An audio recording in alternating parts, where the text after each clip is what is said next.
স্বামী স্ত্রীর সম্পর্কটা কেমন হওয়া উচিত? এক বাড়িতে ঝগড়া হচ্ছিল স্বামী স্ত্রীর মধ্যে। তো ভদ্রলোক তার স্ত্রীকে রাগের মাথায় বলে দিল, "তুমি আমার বাড়ি থেকে বেরিয়ে যাও। আমি তোমার মতো ১০টা মেয়ে পেয়ে যাব।"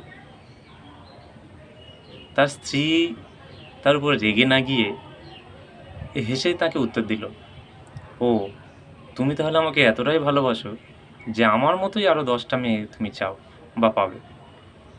স্বামীটা আর কিছু বলতে পারল না, হেসে ফেলল। তো এই যে সম্পর্কটা এইরকম হওয়া উচিত। ঝগড়া হোক, ঝাঁটি হোক, যাই হোক, কিন্তু সেটা ৪ দেয়ালের মধ্যে, তার বাইরে না। বা সেই ঝগড়ার জন্য বাড়ি থেকে বেরিয়ে যেতে বলা বা নিজে বাড়ি থেকে বেরিয়ে যাওয়া, এই জিনিসটা চলবে না। আপনার স্বামী বা আপনার স্ত্রী যদি ঝগড়ার বশে কেউ বাড়ির বাইরে চলে যেতে চায় বা আপনাকে ছেড়ে দূরত্ব বাড়ানোর চেষ্টা করতে চায়, সাফ, সাফ বলে দিন।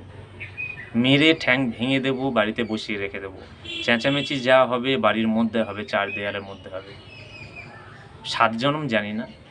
এই জনম আছি, আর মৃত্যু পর্যন্ত দুজনে দুজনের সঙ্গে থাকবো। ঝগড়া করবো, উদম ঝগড়া হবে, খুব বেশি হলে কী হবে? নিজেরাই রাগ করে থাকবো কিছুক্ষণ। কিন্তু বাড়ির বাইরে যাওয়া যাবে না। যা হবে একসাথেই থেকে। এটাই হলো সম্পর্কের মূল বলতে পারেন।